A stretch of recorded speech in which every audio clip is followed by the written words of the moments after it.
झाली का नाही आपली एकदम टेस्टी, स्पायसी, चटकदार, खमंग अशी तेलावर वाफवलेली शिमला मिरची। अशा माझ्या सगळ्या रेसिपीसाठी माझ्या चॅनलला सबस्क्राईब करा आणि बेल आयकॉन दाबायला विसरू नका। कशी आहे? करणार ना ट्राय? बघूनच असं वाटत नाही का की आज रात्री शिमला मिरची विकत आणावी, मदर डॉटर रेसिपीची ही रेसिपी ट्राय करावी।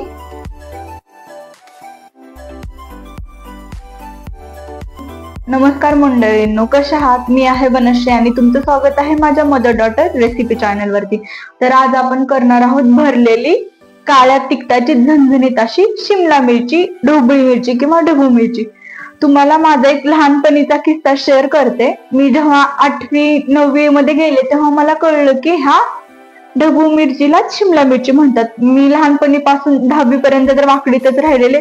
सगळे मंगळवारी गावात बाजार असायचा, सगळेजण की ढबू मिरची आण, ढबू मिरची आण। पण जेव्हा मी शाळेसाठी बार्शीत आले तेव्हा मला कळलं की ढबू मिरची आणि शिमला मिरची दोन्ही एकच भाजी आहे।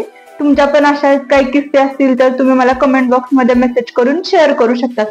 सगळ्यात पहिल्यांदा मी शिमला मिरची आहे ना स्वच्छ पाण्याने धुवून घेतलेली आहे, कारण की आजकाल ना भाज्यांवरती स्पेशली शिमला मिरचीवरती एवढी फवारणी केली जाते की कधी कधी असं वाटतं की ही भाजी आपण खायची का नको। त्यासाठी मी थोडंसं पाणी उकळून त्याच्यामध्ये मीठ टाकून शिमला मिरची स्वच्छ अशी धुवून आणि पुसून घेतलेली आहे। शिमला मिरची, मीठ, हळद, जिरे, मोहरी, माझ्याकडे हा आईनं घरी केलेला गोडा मसाला होता, कलर पण तुम्ही बघा। त्याच्यानंतर मी इथे घेतलेले आहे धने पावडर, गरम मसाला आणि हे घरगुती काळं तिखट। आणि आपण त्याच्यामध्ये जे सारण भरणार आहे त्याच्यासाठी हे कूट घेतलेलं आहे। तुम्ही कूट बघा, एकदम असं बारीक नाही करायचं, थोडं मोठाडच करून घ्यायचं। आलं, लसूण, कोथिंबीर, खोबरं आणि हा चिरलेला कांदा। तर हा जो कांदा आहे ना मी बारीक चिरलेला, हा ह्या सारणामध्ये घालायचा आणि हा जो मोठा कांदा आहे ना मी उभा काप केलेला, त्याची आपल्याला एक पेस्ट करून घ्यायची आहे खोबऱ्यासोबत। तर चला मी तुमच्यासोबत एक रेसिपी पण आता ह्याची बघूयात, पण अगोदर म्हटलं साहित्य बघून घेऊयात। आणि हा एक मी गरम मसाला केला। जर तुमच्याकडे गरम मसाला नसेल घरी, गावाकडे आपल्याकडे तरी असतच पण काही काही जणांच्यात नसतो गरम मसाला, तर त्याच्यासाठी आपले खडे मसाले आहेत ना ते आपण ह्या खोबऱ्यासोबत भाजून घ्यायचे आणि त्याची पेस्ट करून घ्यायची आहे। त्याला गरम मसाल्याला अल्टरनेटिव्ह ऑप्शन तो आहे की खडे मसाले भाजून घेऊन खोबऱ्यासोबत त्याची पेस्ट करायची। माझं सगळ्यात मोठं मी स्ट्रगल तुम्हाला सांगते। खरं तर मी माझ्या भावाला म्हटलेले की मला शिमला मिरचीची भाजी करायची, तर तो शिमला मिरची घेऊन या। तर त्यानं बघा कशी आणली, हे बघा सी। पोरांना ना खरंच भाजीचं काय कळत नाही। मोस्टली आपण जेव्हा भरून शिमला मिरचीची भाजी करायची असतो तेव्हा आपण कशी शिमला मिरची आणतो की एकदम मोठी आणि खालून त्याला 4 त्याचे बुडं पाहिजे। हे बघा त्याने हे 3 वाली आणलेली। खरं तर माझं स्ट्रगल हेच की शिमला मिरची कट करून ह्याच्यामध्ये सगळं सारण भरायचं। तरी पण ह्याला जसं येईल तसं बघूयात आपण। चित्र आपण स्वच्छ तर धुवूनच घेतलेली आहे। आता हे कट करते। ह्याचं जे वरचं आहे ते कट करायचं आणि हे बिया वगैरे आहे ना हे आपल्याला पूर्ण काढून टाकायचे, आतमध्ये काहीच ठेवायचं नाही, पूर्ण अशी करून घ्यायची। असं एक एक एक एक करून आपण सगळ्या शिमला मिरची कट करून घेऊयात। आणि हा सगळ्यात महत्वाचं, आतापर्यंत तुम्ही माझ्या चॅनलला लाईक, कमेंट, सबस्क्राईब केलं नसेल तर बेल आयकॉन दाबून लगेच सबस्क्राईब करून घ्या। Thank you. माझ्या रेसिपीज सगळ्या तुम्ही अगोदरच्या बघितल्या नसतील तर हा व्हिडिओ पूर्ण झाल्यानंतर माझ्या मागच्या सगळ्या एक एक रेसिपीज बघून घरी ट्राय करून मला रेसिपी तुम्हाला कशी वाटली हे कमेंट बॉक्स मध्ये मेसेज करून सांगा। हे बघा काहीच बी ठेवायचं नाहीये।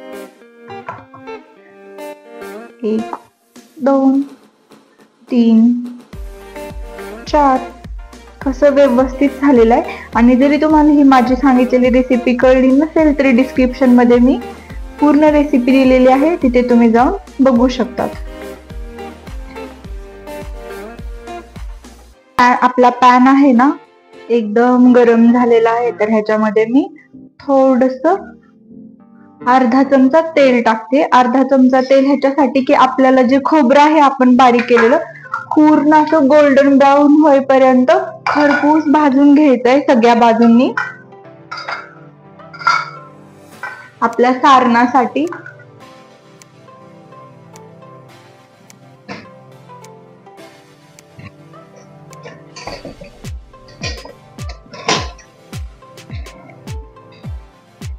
जोपर्यंत शेजारच्यांना स्मेल जात नाही ना, ह्यांच्या घरी काहीतरी खोबऱ्याचं करायला लागलेत ना, विचारत नाहीत ना शेजारी, तोपर्यंत छान असं खरपूस भाजून घ्यायचंय.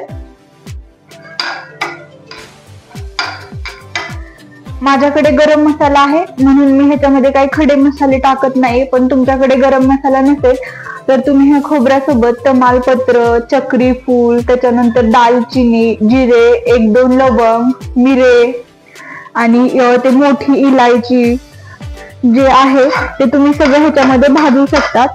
ते ऑप्शनल आहे. सहसा सगळ्यांच्या घरी गरम मसाला असतो.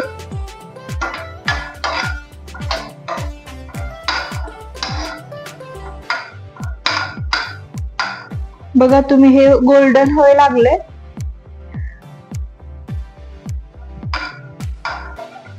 एक 4-5 मिनिट हे छान असं होऊ द्यायचं.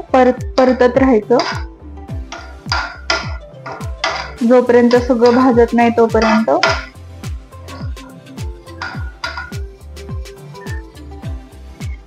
बघा तुम्ही ऑलमोस्ट आपलं खोबरं भाजलेलं आहे. आणि जेव्हा आपलं खोबरं भाजतं ना पूर्ण, तेव्हा चुर किंवा असं तडतड तडतड आवाज यायला चालू होतो की समजून घ्यायचं की आपली जी आपण जी गोष्ट भाजतोय ना ती भाजून होतीये. दिसलं तुम्हाला? सेम असंच होईपर्यंत, गोल्डन ब्राऊन होईपर्यंत ह्याला भाजून घ्यायचं.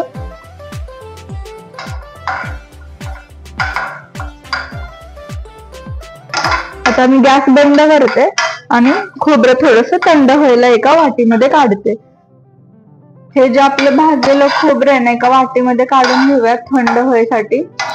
अजून थोडंसं ऑइल ओतू शकतात, पण माझं पहिलंच तेल इथं राहिलेलं आहे, तुम्हाला दिसतंय. तेवढ्यामध्ये माझा हा कांदा भाजून होईल. कांदा पण एकदम गोल्डन ब्राऊन, खोबरं जसं भाजलं ना आपण सेम तसा भाजून घ्यायचाय. आणि ह्याच्यामध्ये मी लसूण पण टाकते आणि आलं पण चिरून टाकते.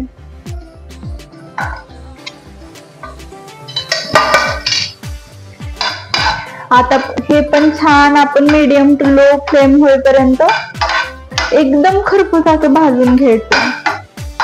जसं जसं आपलं भाजत जाईल, गोल्डन ब्राऊन होत जाईल, तसं तसं एक एक एक एक ह्या कांद्याच्या पाकळ्या सुटत जातात.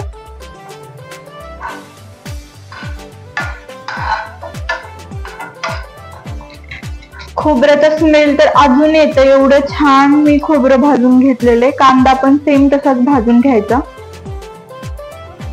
मला अर्धा चमचा तेलाची गरज भासली म्हणून मी ह्याच्यामध्ये थोडंसं तेल ओतून घेतलं, कारण आपल्याला कांदा हा तळल्यासारखा करायचा आहे. तुम्ही बघा सेम असा कांदा आपल्याला सेम तळल्यावर कसं कांदा होतो ना तसं आपल्याला ह्या सारणसाठी करून घ्यायचा आहे. सेम असाच एकदम तळल्यासारखा. आता हा मी एका बाउल मध्ये काढते थंड होण्यासाठी. सेम असाच करून घ्या. आपण ग्रेव्हीला जसं करतो ना थोडंसं भाजून परतून घेतो तसं नाही करायचं. ह्या सारणच्या भाजीसाठी, खरं तर काळ्या तिखटाच्या भाजीसाठी कांदा हा तळल्यासारखाच करून वापरतात, पेस्ट करून. जेव्हा खोबऱ्यासोबत आपण करतो आणि ग्रेव्हीसाठी करतो तेव्हा आपण थोडासा कच्चा ठेवतो, तर ग्रेव्ही सारखा कच्चा नाही ठेवायचा. एकदम छान असा खमंग स्मेल येतोय. हे आपण काढून थंड करून घेऊयात. आणि ह्यातून खोबरं ते आपलं हे झालेलं आहे, थंड झालेलं आहे. तर एका आपण मिक्सरच्या जार मध्ये काढून हे बारीक करून घेऊयात सगळं. मध्ये थोडीशी कोथिंबीर पण टाकायची. तुम्ही बघा माझी फाईन असं पेस्ट झालेली आहे आपली भाजलेलं आलं, लसूण, कांदा आणि खोबऱ्याची. तर ही पेस्ट करताना ना मी बिलकुल पाणी नाही ओतलेलं, तरी पण एवढं स्मूथ आणि फाईन झालेले आहे. आणि जर तुम्हाला गरज वाटली तर तुम्ही थोडंसं तेल ओतू शकतात, पाणी ओतायचं नाही. आणि मी पहिल्यांदा मोठ्या माझ्या ज्युसरच्या जार मध्ये करत होते, पण त्याच्यामध्ये एवढं स्मूथ नाही झालं म्हणून मी ह्या छोट्या भांड्यामध्ये केलं. तर त्याच्यामध्ये 1-2दा फिरवलं तरी माझं एवढं छान असं पेस्ट झालेले आहे. तर चला आता आपण सारण करूयात. हे बघा, हे मी मोठं कूट घेतलेलं आहे, थोडंसं त्यातली त्यात, जास्त पण बारीक नाही करायचं. ह्याच्यामध्ये मी चवीपुरतं मीठ टाकते. त्याच्यानंतर हा गोडा मसाला 1-1.5 चमचा, धने पावडर 1 चमचे, थोडीशी हळद टाकते, जास्त नाही, थोडीशी.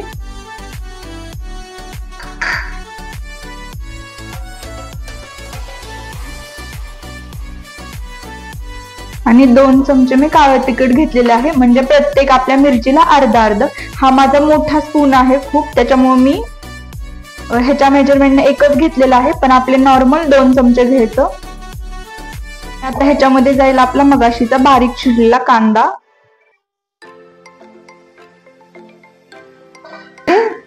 मिक्सर मधून आपण केलेलं कांदा आणि खोबऱ्याचं, आणि हे सगळं मिक्स करून घ्यायचंय. मला असं वाटेल माझं भांड छोटं पडतंय, मला आता हे दुसऱ्या भांड्यामध्ये घ्यावं लागणार आहे मिक्स करताना. ह्या भांड्यामध्ये हे सगळं घेतलंय आणि हे सगळं हे मिक्स करून घेते. व्यवस्थित असं मिक्स करायचं. खूप छान स्मेल यायला लागल्या, मला आत्ताच भूक लागली आहे.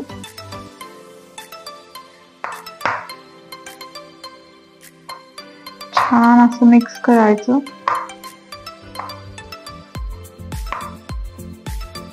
आपण जे तिखट वगैरे टाकले, मीठ, हे पूर्ण एकजीव झालं पाहिजे. हळद, जर तुम्हाला स्पायसी आवडत असेल तर तुम्ही अजून थोडंसं काळं तिखट टाकू शकता. खरं तर ना, काळं तिखटाच्या भाज्या म्हणजे जुन्या माणसांच्या खूप फेवरेट, आपले आजी आजोबा वगैरे घरात असतात ना त्यांच्या. जुन्या काळात ना लाल चटणी खूप कमी लोकांच्यात असायची, सगळ्यांच्यात ना असं काळ्या तिखटाच्याच भाज्या असायच्या, आणि गावाकडे त्याला इसूर म्हणतात, इसूरच्या भाज्या. छान असं आपलं एकजीव झालेलं. नॉर्मलचा 1 चमचा तेल घालतेय आणि हे परत मिक्स करून घ्यायचं.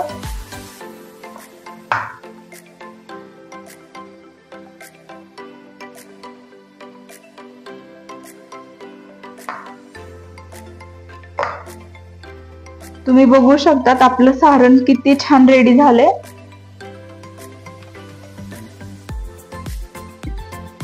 आता आपल्याला हे सारण ह्या मिरचींमध्ये भरायचे. तुम्ही बघा, तसं तर काही गरजच नाही आपल्याला ह्याच्यामध्ये पाणी टाकायची, तेल टाकल्यामुळे चांगले. तरी पण जे हे सारण आहे ना, ते व्यवस्थित मिरच्यांमध्ये आपल्या बसावं, भाजी करताना हलवताना निघू नये. तुम्ही बघा, मोजून मी 1 चमचा पाणी ओतते, मोजून 1 चमचा, जास्त नाही ओतायचं, आणि हे हलवून घेते.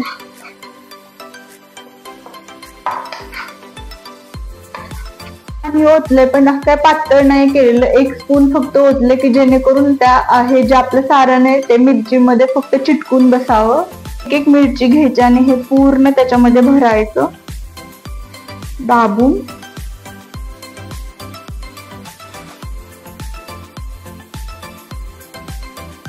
आणि जरी तुमच्याकडे टूथपिक असेल ना, तर जे मगाशी आपण कट केलेलं कव्हर आहे ना, ते टोपणे होते ना वरचे, ते तुम्ही असं करून टूथपिकच्या सहाय्यानं असं हे करून ह्याची भाजी करू शकतात. पण माझ्याकडे इट्स नॉट बॅड की माझ्याकडे टूथपिक नाहीये, त्याच्यामुळे ह्याचा मला काहीच यूज नाहीये.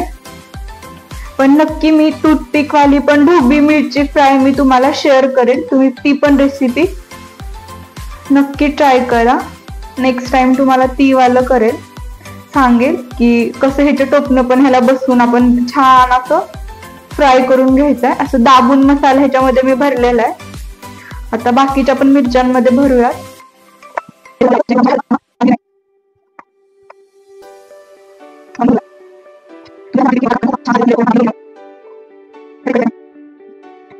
आपल्या 4ही मिरच्यांमध्ये आपलं सारण भरून झालेलं आहे. आता आपण कढई गरम करायला ठेवूयात. मी 2.5 चमचे तेल घेतलेलं आहे. तेल आपलं गरम झालंय. थोडेसे जिरे, मोहरी एकदम तडतडू द्यायचं. कढीपत्ता आणि आता आपलं जे सारण आहे ना ते थोडस सारण टाकायचं.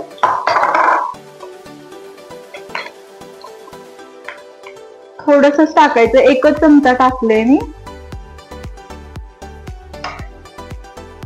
आणि एक एक एक एक एक एक एक आपल्या शिमला मिरची टाकून घ्यायच्या. मी ह्यामध्ये मी लगेच पाणी नाही टाकत, कारण मी तेलावरती थोडस फ्राय होऊ देते.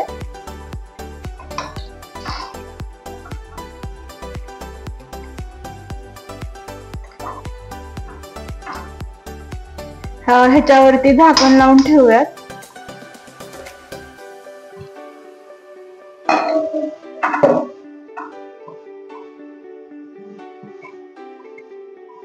एकदम लो फ्लेम वरती ह्याला वाफवून घेतेय. एक 5 मिनिट झालेले, उघडून हलवूयात थोडीशी दुसऱ्या बाजूनी. वाफ पण छान बसलीये बघा.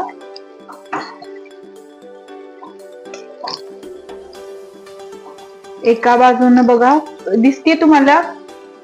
आता थोडस एक 5 मिनिट दुसऱ्या बाजूनं. हे बघा पूर्ण फ्राय तेलावरतीच करून घ्यायचं, त्याच्यावर टेस्ट नाही लागत चांगली. आपण दुसऱ्या बाजूनं करूयात.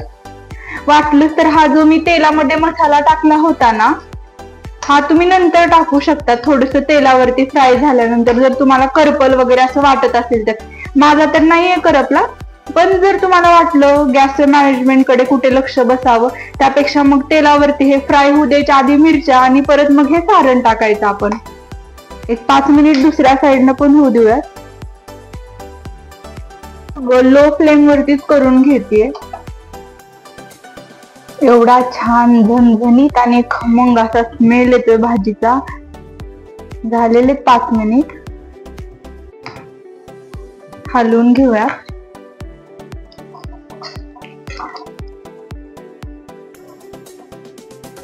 लो फ्लेम केल्यामुळं माझं थोडं सुद्धा खाली साईड चेंज करूयात आता. एकच साईड राहिलेली आपली तेलावरती हे व्हायची, वाफवून घ्यायची, ती पण मी करून घेते. आणि आता तुम्ही तेलावरती छान वाफलेला आहे, मोजून हा 1 स्पून पाणी ओतून घ्यायचं फक्त, जास्त ओतायचं नाही. परत अजून थोडस वाफवून घ्यायचे. खरं तर पाणी ओतल्यानंतर लोक एकदा ताट झाकले की 5 ते 10 मिनिट वाफवून घेतात, पण आपण तेलावरती वाफवून घेतली ना अगोदर, छान टेस्ट लागते म्हणून. त्याच्यामुळे आपल्याला 2दा हे उघडून बघावं लागलं की शिजलीये का नाही, वाफलीये का नाही. 10 मिनिट झालेले आहेत. आपण आता भाजी बघूयात आपली. तुम्ही बघा छान असं झालेले, एकदम चमचमीत आणि शिजलेले पण व्यवस्थित. आणि तुम्ही ऑब्झर्व केलं का, आपण ते ना आपलं सारण ना दाबून भरल्यामुळं आपलं मिरचीतून काहीच बाहेर आलेलं नाही. हे आपलं पहिलं वाला आपण टाकलं होतं ना ते आहे. आणि छान अशा आता मिरची पण शिजलेली. तर आपण आता काय आपला फेवरेट पार्ट टेस्टला घेऊयात. तर छान झाली. आता थोडीशी आपण हलवूयात ह्याला, कळेल मग सगळ्या बाजूंनी शिजली आहे का. येस, शिजली आहे सगळ्या बाजूंनी. आता आपण खायसाठी वाढायसाठी एका बाउल मध्ये काढूयात. बघा तुम्ही,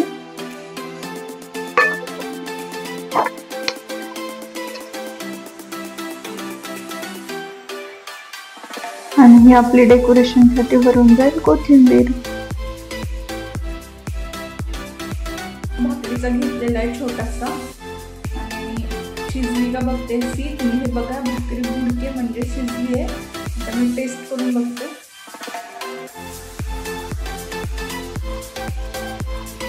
खूप छान झालेलं आहे. नक्की ट्राय.